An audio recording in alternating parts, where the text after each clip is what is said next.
Imagine if you could just accept what is. And just let that sit in for a moment, because if you could accept what is, then you have energy and time to focus on what you want to be. Now, for you guys who are saying, oh, you're just talking about positive thinking, I'm not talking about positive thinking.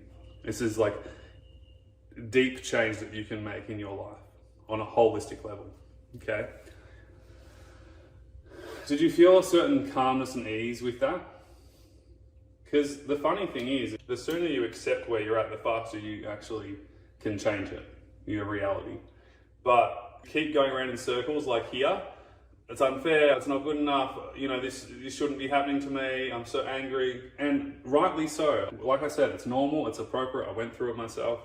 Every single person who's gone through our program goes through the same thing, and you know, when they finally accept where they're at, they can focus on where they're at and they can progress further from where they're at to where they want to be. And it's a pretty cool trajectory. It starts to kind of look a bit like this. You know, it's like a stairway up to progress. And ask you a really important question.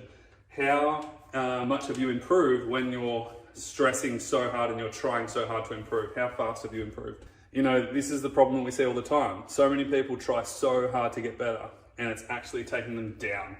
Yeah, it's taking you on this, like, it's coming from a place of distress. It's desperation, and nothing good comes from desperation.